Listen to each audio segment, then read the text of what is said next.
ठरलं. तर मग या मालिकेच्या आजच्या भागामध्ये आश्रमातील मुलं अगदी शांत असतात. सायली सोम्याला आणि त्याला विचारते, काय रे, काय झालंय, असे फुगून का बसलाय. तर त्यावेळी सोम्या सायलीला म्हणतो, बघ ना सायली ताई, अगं या सगळ्या मुली पिकनिकला जाणार आहेत. मग आम्ही इथेच असणार.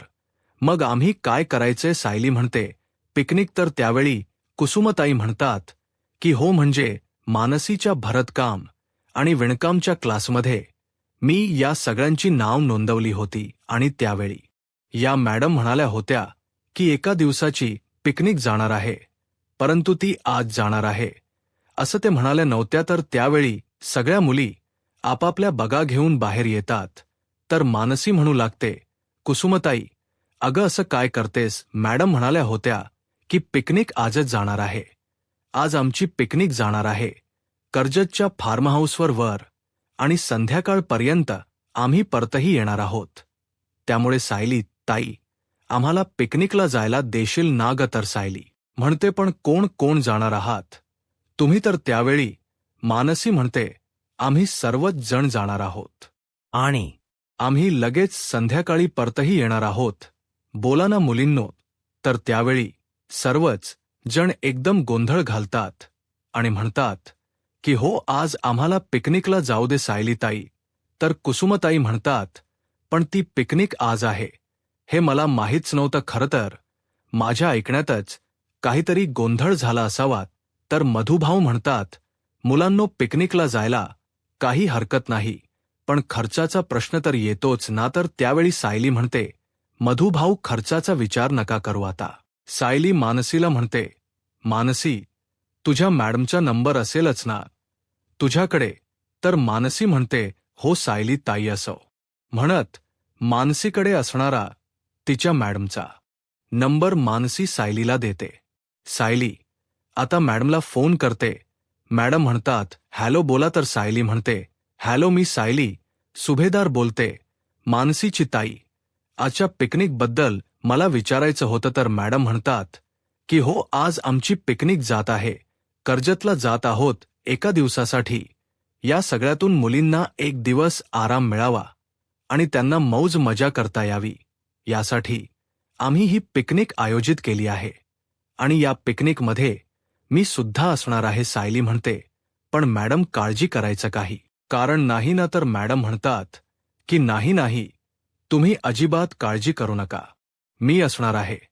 आणि हो, रात्र होण्या अगोदर, म्हणजे संध्याकाळपर्यंत आम्ही लगेच परत येणार आहोत. त्यामुळे काळजी करायचं कारणच नाही. आणि ही गाडी आमच्या क्लासच्या इथूनच सुटणार आहे. तर त्यावेळी आता मधुभाऊ मानसीला म्हणतात, मानसी, तुमच्या क्लासच्या तिथून म्हणजे ही गाडी DN रोडवरूनच सुटणार आहे ना. तर मानसी म्हणते की हो, आमची गाडी ही DN रोडवरूनच सुटणार आहे आणि तिथेच परत येणार आहे. आणि हो, रात्र होण्या अगोदर आम्ही लगेच घरी येणार आहोत. त्यामुळे प्लीज कोणी काळजी करू नका. आता हे सगळं बोलणं श्वेताने ऐकलेलं असतं. श्वेता लगेच प्रियाला मेसेज करायला घेते की आश्रमातील सगळ्या मुली, अगदी मानसी सुद्धा पिकनिकसाठी जात आहे. त्या कर्जतल्या पिकनिकला जातायत. एका दिवसाची पिकनिक आहे. मानसीच्या क्लासमधून ही पिकनिक जाणार आहे आणि क्लासच्या तिथेच बस त्यांना न्यायला येणार आहे आणि आणूनही सोडणार आहे. आणि ही बस DN रोडवरूनच चालणार आहे. आता या सगळ्याची इन्फॉर्मेशन श्वेताने प्रियाला दिलेली असते. तरी इथे सायली सगळ्यांना पिकनिकबद्दलची माहिती सांगत असते. सायली सर्वांना म्हणते, कोणीही मस्ती करायची नाही. आणि हो, सगळ्यांनी मॅडम सोबतच राहायचं आहे, मैत्रिणींसोबत राहायचं आहे. आणि प्लीज कोणीही कोणाला त्रास देऊ नका आणि काळजी घ्या स्वतःची. तर त्यावेळी मानसी म्हणते, हो सायली ताई, आम्ही घेऊ काळजी. आणि तसंही या सगळ्यांची मी मोठी ताई आहे ना. मग मी या सगळ्यांना सांभाळून घेऊन जाईन आणि सांभाळून परत घेऊनही येईन. तर सायलीला मानसीवर विश्वास असतो आणि म्हणूनच सायलीने या पिकनिकसाठी सगळ्यांना जायला होकारही दिलेला असतो. तर त्यावेळी कुसुमताई म्हणतात, आणि हो, कोणीही अरबट चरबट खायचा नाहीये. थांबा, मी काहीतरी डबा बनवते. तर त्यावेळी मानसी म्हणते नाही. कुसुमताई आमच्यासाठी तिथे जेवण असणार आहे. कुसुमताई म्हणतात, बरं ठीक आहे. आता सगळ्या मुली इतक्या उत्सुक असतात की आनंदानेच भराभर पिकनिकसाठी जायला निघालेल्या असतात. तर आता कुसुमताई म्हणतात, बघितलंत का तार केवढ्याने जोरात लावलाय. तर त्यावेळी सायली आणि मधुभाऊंचं लक्ष फुगलेल्या सोम्याकडे असतो. खर सोम्या आणि आश्रमातील दुसरा मुलगा हे तर त्यांना पिकनिकला जायला मिळालं नाही म्हणून रुसून बसलेले असतात. तर सायली आता गौरीला म्हणते, गौरी बाळा इथे येतेस का असं म्हणत सायली गौरीला म्हणते, गौरी कोणाचे तरी गाल जास्तच फुगले असं वाटते ना, पण आता गरमागरम वडापाव खायला मिळाला की राग अगदी लगेच निघून जाईल आणि चेहऱ्यावरचा आनंद पाहायला मिळेल. तर ते दोघेही खुश होतात आणि मोठ्यानेच म्हणतात, वडापाव. तर त्या दोघांनाही वडापाव भरपूर आवडत असतो. तर त्यावेळी कुसुमताई गौरीला विचारतात, गौराबाई तुला तर गौरी म्हणते मला पण. तर त्यावेळी सोम्या सायलीला म्हणतो, सायली ताई लवकर भराभर वडे तळायला घे, कारण सगळ्यांनाच वडापाव खाण्याची इच्छा झालेली असते. आणि म्हणूनच सायली सगळ्या मुलांसाठी वडापाव बनवायला घेते. तर दुसरीकडे सुभेदारांच्या घरी आपल्याला डोहाळे जीवनाची लगबग पाहायला मिळते. सर्वजण आपापल्या कामात व्यस्त असतात. आता अस्मिता सायलीची साडी, तिला कोणती ज्वेलरी हवी या याकडे पाहत असते. तर अश्विन आणि चैतन्य या दोघांकडे डेकोरेशनची जबाबदारी असते आणि अर्जुन त्याला काही कामाची यादी दिलेली असते. तर कल्पनाताई अर्जुनला म्हणतात, अर्जुन तुला मी सामानाची यादी दिली होती आणि ते सामान मागवायला सांगितलं होतं, मागवलस का तू. तर अर्जुन म्हणतो, हो. हे काय, हेच चालू आहे. कल्पनाताई म्हणतात, अर्जुन अरे कामाच्या दिवशीच ना, तुझं हे ऑफिसच काम बाजूला ठेवशील का. अरे एक दिवस तरी घरात लक्ष दे असं म्हणत कल्पनाताई आता अर्जुनवर सुद्धा कामाची जबाबदारी देतात. प्रतिमा आत्या कल्पनाताई यांची खाई सुरू असते. प्रतिमा आत्या म्हणतात, कामाच्या वेळी सुद्धा ना हे अर्जुनच ऑफिसच असतं. तर त्यानंतर प्रतिमा आत्या म्हणतात, अग कल्पना तू मधुभाऊ आणि कुसुम यांना आमंत्रण दिलेस का. तर कल्पना ताई म्हणतात, अरे बापरे विसरूनच केले. तर प्रतिमा आत्या म्हणतात, कल्पना. तर कल्पना ताई म्हणतात, थांब मी लगेच फोन करते, तोपर्यंत तू भाजीकडे लक्ष देशील का. प्रतिमा आत्या म्हणतात, हो तू काळजी करू नकोस. आता कल्पनाताई कुसुमताईंना फोन करायला घेतात. तर दुसरीकडे आश्रमात आपल्याला पाहायला मिळतं कुसुमताई मधुभाऊंना विचारतच असतात, मी तुमच्यासाठी चहा आणू का. तर मधुभाऊ म्हणतात, चहा. पण त्याच वेळी आता कल्पना ताईंचा फोन आलेला असतो. कुसुमताई म्हणतात, कल्पना वहिनींचा फोन आहे. मधुभाऊ म्हणतात, तू चल आणि स्पीकरवर ठेव बरं. तर कुसुमताई फोन उचलतात आणि म्हणतात, हॅलो, हा बोला, आज कसा काय तुमचा फोन. तर त्यावेळी कल्पना ताई म्हणतात, कुसुम अगं कशी आहेस तू. कुसुमताई म्हणतात, मी अगदी मजेत आहे, पण तुम्ही आज असा अचानकच फोन केला. तर कल्पना ताई म्हणतात की हो अगं आज संध्याकाळी आपण सायलीच डोहाळे जेवण करणार आहोत. तर कुसुमताई म्हणतात, आज आणि असं अचानक. तर कल्पना ताई म्हणतात, हो अग मी काल गुरुजींना फोन केला होता आणि ते म्हणालेत आज केलं तरी चालेल, काही हरकत नाही म्हटलं. डोहाळे जेवण आहे आणि माहेरच्यांना आमंत्रण द्यावं यासाठीच मी तुम्हाला फोन केला आहे. तर त्यावेळी कुसुमताई म्हणतात, हो मी येणार आहे. तर कल्पना ताई म्हणतात, कुसुम फक्त तू यायचं नाहीयेस तर मधुभाऊ काका आश्रमातील मुलं अख्खं सायलीच माहेर मला इथे हवं आहे. तर कुसुम ताई म्हणतात, हो आम्ही नक्कीच येऊ. मधुभाऊ म्हणतात, नमस्कार कल्पना ताई. तर कल्पनाई म्हणतात, नमस्कार मधुभाऊ, आज सायलीच डोहाळे जेवण आहे आणि तुम्हाला यायचं आहे. मधुभाऊ म्हणतात, हो मी नक्की येणार आहे. म्हटलं डोहाळे जेवण म्हणजे बायकांची स्थिती, जास्त गर्दी असणार पण लेकीच कौतुक, मी काही चुकवणार नाही, त्यामुळे मी नक्कीच येणार. तर कल्पनाताई म्हणतात, हो नक्की या. तर त्यानंतर कुसुमताई कल्पनाताईंना म्हणतात, कल्पनाताई अहो, आज आश्रमातील सगळ्या मुले पिकनिकला गेल्या आहेत. त्या आल्यात की आम्ही सगळ्या जणी एकत्रच येऊ. कल्पनाताई म्हणतात, काही हरकत नाही असं म्हणत कल्पनाताई फोन ठेवतात. तर दुसरीकडे जेलमध्ये आपल्याला पाहायला मिळतं की प्रिया आता तिच्यापर्यंत श्वेताने पाठवलेली इन्फॉर्मेशन आणि म्हणूनच ती सचिनला फोन करते आणि सचिनला म्हणते, सचिन, मी जे सांगते ते काम आजच व्हायला. हो, मी श्वेताचा मेसेज तुला फॉरवर्ड करते. ती आगाऊ मानसी आणि क्लासमधल्या मुली कुठल्यातरी कर्जतच्या फार्म हाऊसवर पिकनिकसाठी निघाले आहेत आणि त्या संध्याकाळी परतही येतील. परंतु संध्याकाळी त्या कर्जतवरून आल्यात आणि आश्रमाकडे निघाल्यात की लगेच त्यांना उचलायचं आहे. का आहे ना सचिन, आज सायलीला तिच्या डोहाळे जेवणाचं मला एक स्पेशल गिफ्ट द्यायचं आहे म्हणून आता सचिन खूप खुश होतो. तर इथे प्रियाला खूप राग आलेला असतो आणि आता सायलीच्या डोहाळे जेवणात तिला अडकवण्यासाठी प्रियाने खूप मोठं षड्यंत्र रचलेलं असतं. तर सचिन प्रियाला म्हणतो, आपण ज्या संधीसाठी इतकी मोठी तयारी करून ठेवली होती ती संधी तर आपल्याला इतक्या लवकर मिळाली. प्रिया म्हणते, हो पण बरं ऐक, आत्तापासून त्यांच्यावर एक माणूस ठेव. त्यांच्यावर नजर ठेवणं खूप गरजेचं आहे कारण त्यांच्या प्रत्येक हालचाली आपल्याला कळायला हव्यात. कारण आत्तापासून जर त्यांच्यावर आपण नजर ठेवली तर त्यांना कधी उचलायचं, कसं उचलायचं आणि आपण काय करायचं पुढे हे सगळ्याचं आपल्याला नियोजन करता येईल आणि या सगळ्यावर आपलं बारीक लक्ष राहील. तर राकेश म्हणतो, ठीक आहे, काही हरकत नाही, मी अण्णांचा एखादा माणूस त्यांच्या मागावर नक्कीच पाठवेन. तर सचिन म्हणतो, आम्ही तुला सगळी अपडेट देत राहू असं म्हणत आता प्रिया फोन ठेवते.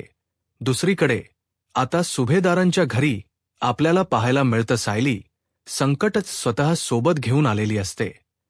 म्हणजे श्वेताला आता तिने सुभेदारांच्या घरी आणलेलं असतं. सायली श्वेताला सुभेदारांच्या घरी आणत तिची ओळख करून देत म्हणते, ही श्वेता. तर श्वेता सगळ्यांना नमस्कार करते आणि म्हणू लागते, सायली ताई, तुमच्याबद्दल खूप बोलत असते, तुमचं खूप कौतुक करत असते. तर त्यानंतर सायली श्वेताला म्हणते, श्वेता ही माझी माणस, या माझ्या सासूबाई आणि ही माझी आई आणि अश्विन भाऊजीत आणि त्यानंतर अर्जुन, अस्मिता आणि चैतन्य या सगळ्यांची ती ओळख करून देते. तर सायली श्वेताला म्हणते, श्वेता, अग बस ना. श्वेता बसताच कल्पनाताई श्वेताला म्हणतात, बरं झालं तू आलीस, आज तर सायलीच डोहाळे जेवण आहे. तर प्रतिमा आत्या म्हणतात, हो ना, आजच्या या चांगल्या दिवशी तू आलीस. तर त्यावेळी श्वेता म्हणू लागते, मी इथे पाहुणी म्हणून आली नाहीये, तर तुमच्या प्रत्येक कामात घरची माणूस म्हणून मदत करण्यासाठी आली आहे. मी घरचीच व्यक्ती आहे. तर सायली म्हणते, हो, हे घर अगदी तुझं समज. तर त्यानंतर आता सायली अस्मिताला म्हणते, अस्मिता, तू म्हणत होतीस ना की गोलूला सांभाळण्यासाठी कोणीतरी पाहिजे, तर मला असं वाटतं की या कामासाठी श्वेता योग्य आहे. परंतु त्यावेळी अस्मिता काहीच बोलत नाही.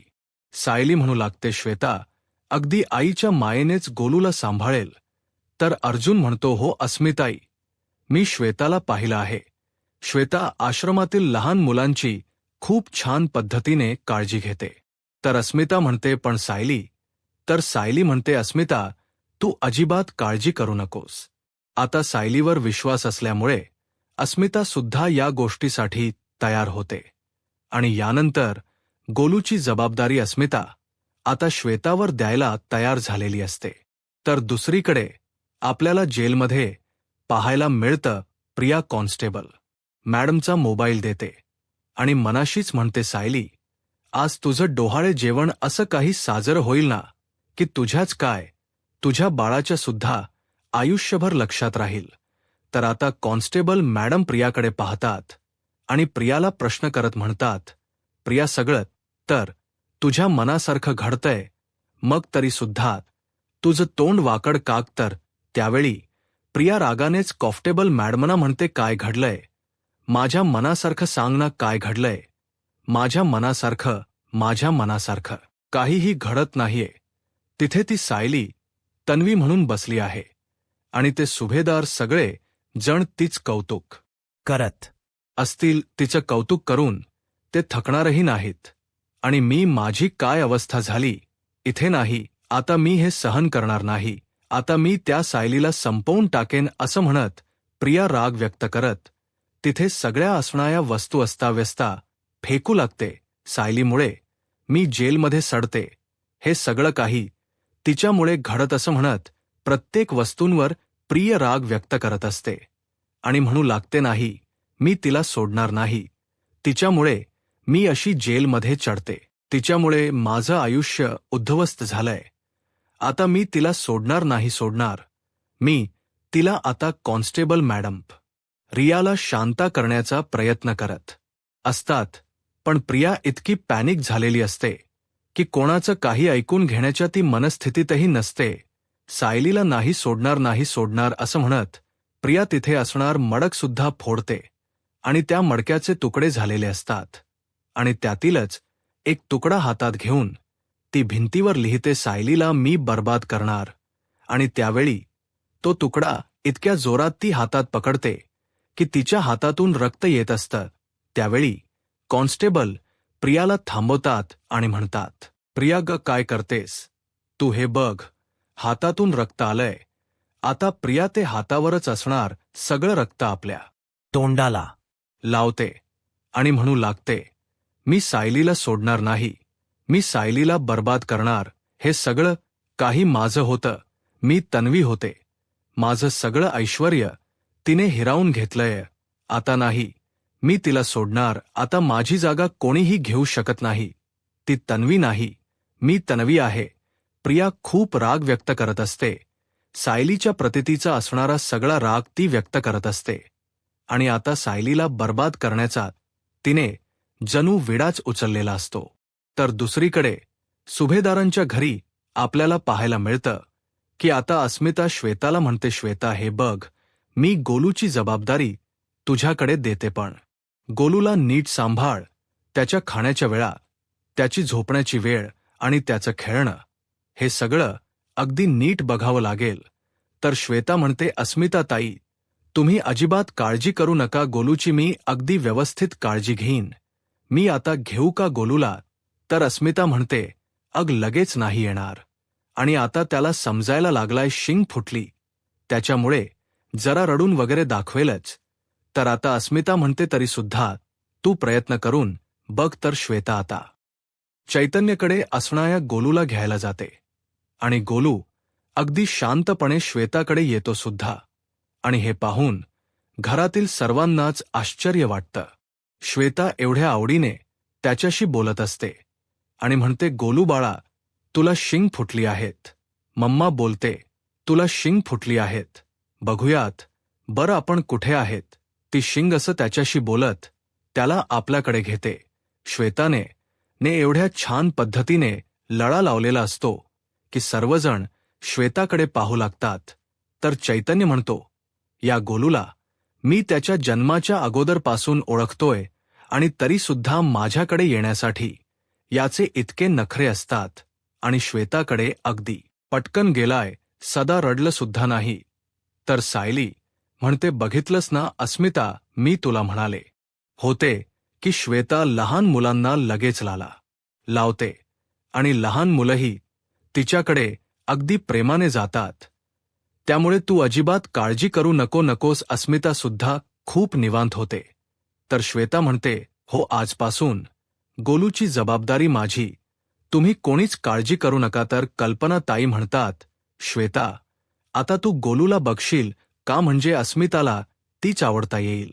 आणि सायली, अर्जुन, जा, तुम्ही सुद्धा तयार होऊन घ्या. तर अस्मिता म्हणते, हो, कारण तुमच्यासाठी सरप्राईज आहे.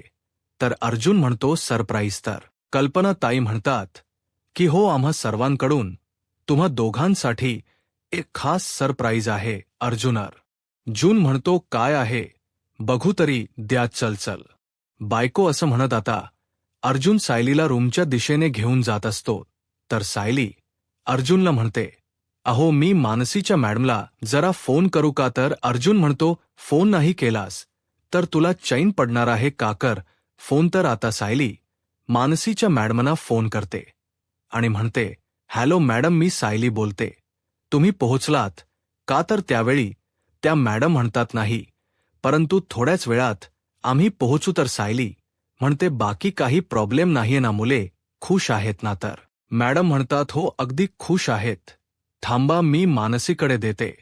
तर मानसी सायलीला म्हणते, हॅलो सायली ताई, आम्ही खूप मज्जा करतोय, खूप मज्जा येते आम्हाला, आणि हो आमची काळजी करू नकोस. तर त्यानंतर सायली मानसीच्या मॅडमना म्हणते, मॅडम आज संध्याकाळी माझं डोहाळे जेवण आहे, पनवेलमध्येच आहे, त्यामुळे तुम्ही लवकर येण्याचा प्रयत्न कराल का, कारण माझ्या या डोहाळे जेवणामध्ये मला सगळ्या मुलीसुद्धा हव्या आहेत.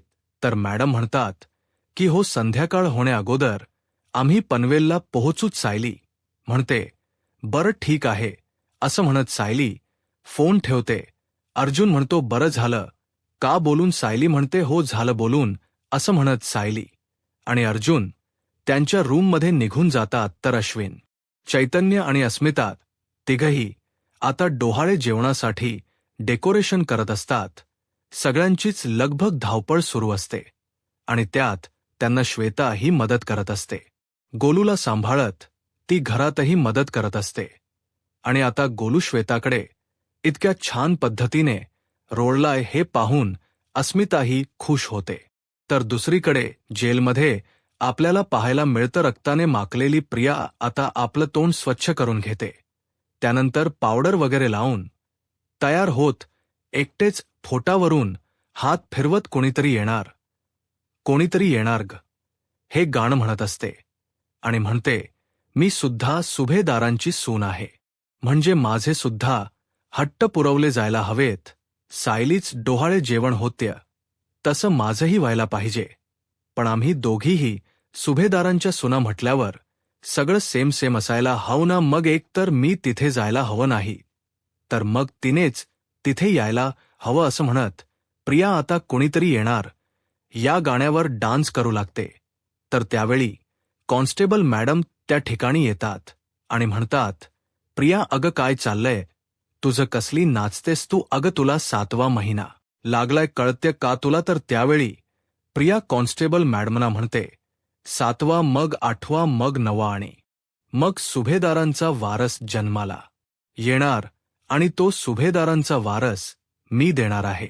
तर त्यावेळी आता कॉन्स्टेबल मॅडम प्रियाला म्हणतात, काय चाललंय तुझं, कसली स्वप्न रंगवतेस तू. तर प्रिया म्हणते, पण सासरची तर माझे हट्टच पुरवत नाहीयेत ताई, तू माझे हट्ट पुरवशील ना, देशील ना मला जे काही हव्य ते. तर त्यावेळी कॉन्स्टेबल मॅडम प्रियाला म्हणतात, काय चाललंय तुझं, मला काहीच कळत नाही. प्रिया कॉन्स्टेबल मॅडमचे गाल पकडत म्हणते, ताई पुरवशील ना ग माझे हट्ट. कॉन्स्टेबल मॅडम प्रियाला म्हणतात, तू तर माझी नोकरीच घालवायला उठलीस, चल जेवायला चल. प्रिया म्हणते, मला जेवण नकोय मला ना, अशी गरमागरम शेव्याची खीर आणि अळूवडी खावीशी वाटते. तर कॉन्स्टेबल मॅडम म्हणतात, हो का, आता पुढ्यात जे पडल्या ना ते खायचं. असं म्हणत कॉन्स्टेबल मॅडम प्रियाला घेऊन जात असतात. प्रिया म्हणते, ताई अग अळूवडी नाही, पण शेव्याची खीर तरी देना. परंतु कॉन्स्टेबल मॅडम प्रियाला जेवणासाठी फरफटात घेऊन जातात. तर दुसरीकडे पाहायला मिळतं आश्रमातून ज्या मुलींची ट्रीप निघालेली असते आणि त्या गाडीचा पाठलाग आता महिप्त शिकरेचा एक माणूस करत असतो. तर त्यावेळी मुली खूप खुश असतात आणि त्यावेळी त्यांच्यावर लक्ष ठेवणारी ती व्यक्ती सचिनला फोन करते आणि म्हणते, हो माझा त्यांच्यावर लक्ष आहे, त्या इथून निघाल्यात परत की मी तुम्हाला कळवेनच. तर त्यावेळी राकेश म्हणतो, बरं ऐक, तू आम्हाला डायरेक्ट तेव्हा फोन करू नकोस, मध्ये आम्हाला अपडेट करत जा. तर सचिन म्हणतो की हो, आजच्या दिवसात हे काम व्हायला पाहिजे, कुठलाही गोंधळ व्हायला नको. तर ती व्यक्ती सचिनला म्हणते, हो तुम्ही काही काळजी करू नका, आज कुठलाही गोंधळ होणार नाही, आज तुमचं काम होणार अगदी 100. इकडे मुली अगदी आनंदात मौज मजा करत पिकनिकसाठी निघालेल्या असतात आणि महिपा शिकलेचा माणूस त्यांच्या मागावर असतो, परंतु याबद्दल त्या मुलींना मात्र काहीच माहीत नसतं. तर दुसरीकडे जेलमध्ये आपल्याला पाहायला मिळतं, जेलमधील एक कैदी प्रियाला म्हणते, काय प्रिया गप्प का आहेस? तर त्यावेळी प्रिया रडण्याचं नाटक करते आणि म्हणू लागते, माझा आता 7वा महिनाही संपत आलाय, तरी सुद्धा माझे घरचे मला भेटायला सुद्धा आले नाहीत. साधी माझी चौकशी सुद्धा केली नाही. माझा नवरा सुद्धा मला भेटायला आला नाही. त्याने सुद्धा माझं कौतुक केलं नाही. इतकी कम नशिबी आहे का ग मी? तर ती कैदी सगळ्या कैदींना एकत्र बोलावते आणि म्हणू लागते, अगं प्रिया ही सुशीला, अगं हिला तर कोणीच नाहीये, आणि ही मयुरी, हिच्या तर मुलाने लाथा मारून हिला घराबाहेर काढलंय, आणि माझ्या तर नव्याने मला डायरेक्ट पोलिसांच्याच ताब्यात दिलं. अगं प्रिया, तुझं तरी नशीब खूप चांगलं आहे, तुझ्यासोबत तुझं बाळ तरी आहे, आणि आम्ही सर्वजण आहोत ना. तर प्रिया रडण्याचं नाटक करत म्हणते, हो तुम्ही सर्वजण आहात माझ्यासोबत, आतात तुम्हीच माझं कुटुंब आहात, मग माझं डोहाळे जेवण करा ना. असं म्हणत प्रियाने आता इथे जेलमध्ये भलतीच मागणी केलेली असते. तर दुसरीकडे सुभेदारांच्या घरी आपल्याला पाहायला मिळतं, सायली अर्जुन रूममध्ये येतात आणि सरप्राईज पाहताच दोघेही इतके खुश होतात. सायली म्हणते, खरंच किती भारी आहे ना हे सगळं. तर अर्जुन म्हणतो, म्हणजे मम्मा आणि अस्मिताई या सरप्राईज बद्दल बोलत होते. तर सायली म्हणते, हो ना, मला तर खूप आवडले हे सरप्राईज. अहो पण खरं तर आपण आपल्या बाळाला म्हणायला हवं, कारण हे सगळे लाड आपल्या बाळामुळेच तर होतायत. त्याच्यामुळे आपले इतके लाड होतायत, त्याच्यामुळेच तर आपण आई बाबा होणार आहोत. आणि जसं आपलं बाळ माझ्या पोटात मोठं होतं, तसं आपला आनंद सुद्धा वाढत चालला आहे. तर अर्जुन बाळाशी गप्पा मारत म्हणतो, बाळा, आई बाबा होणं हे जगातील सगळ्यात मोठं सुख आहे, आणि हा आनंद आम्हाला फक्त तुझ्यामुळे मिळणार आहे. थकीव पण हो, नंतर तुझे सुद्धा लाड होणार आहेत. आता मजा करून घ्या. तर सायली म्हणते, बर बाळासोबत बोलून झालं असेल तर मी आवरायला घेऊ का? तर अर्जुन म्हणतो, थांब, कारण तुझ्यासाठी एक सरप्राईज अजून बाकी आहे, जे बाकी कोणी नाही तर मी आणलं आहे. तर सायली विचारते, काय आहे सरप्राईज? तर अर्जुन म्हणतो, कळेल, पण डोळे बंद कर बरं. सायली डोळे बंद करताच अर्जुनने आणलेलं सरप्राईज अर्जुन सायली समोर धरतो आणि म्हणू लागतो, बाळाच्या बाबाकडून बाळाच्या आईसाठी डोहाळे जेवणाच खास गिफ्ट. तर सायली विचारते, काय आहे यात? सायली आता पाहते तर त्यात एक सुंदर छान अशी नथ असते. सायली खूप खुश होते. अर्जुन म्हणतो, माझी बायको आहे सुंदर, आणि हल्ली काही महिन्यात ती अजून सुंदर दिसते, आणि आता तयार झाल्यानंतर ही नथ घातल्यावर ती या जगातील सगळ्यात सुंदर स्त्री दिसणार आहे. असं म्हणत अर्जुन सायलीच कौतुक करतो. आता अर्जुनकडून हे कौतुक ऐकून सायलीला खूप आनंद वाटत असतो. तर येणाऱ्या पुढील भागामध्ये आपल्याला पाहायला मिळतं, आता सायली साडी वगैरे नेसून तयार होते. तर अर्जुन सायलीला म्हणतो, आणखीन एक सरप्राईज आहे तुझ्यासाठी. आता अर्जुन स्वतःहून सायलीची तयारी करायला घेतो. तर दुसरीकडे प्रिया मात्र स्वप्नातच असते आणि म्हणू लागते, सौभाग्यवती प्रिया अश्विन सुभेदार हीच डोहाळे जेवण होणार आहे. तर दुसरीकडे सायली डोहाळे जेवणासाठी तयारही झालेली असते. तर इकडे आश्रमातल्या मुली परत पिकनिकवरून आल्यानंतर आता आश्रमात जाण्यासाठी निघालेल्या असतात. परंतु त्याच वेळी महिप्त शिकण्याची व्हॅन आता त्या मुलींना रस्त्यातच अडवत आता गाडीत जबरदस्तीने भरत असतात. परंतु त्यावेळी मुली स्वतःला वाचवण्याचा प्रयत्न करतात, पण आता मात्र ती माणसं मुलींना घेऊन निघालेली असतात. तर त्यावेळी सचिनला एक व्यक्ती फोन करत म्हणतो की काम झालंय. आता प्रियाही खुश होते. यूट्यूब चॅनलला सबस्क्राईब करा आणि व्हिडिओ लाईक करा. धन्यवाद.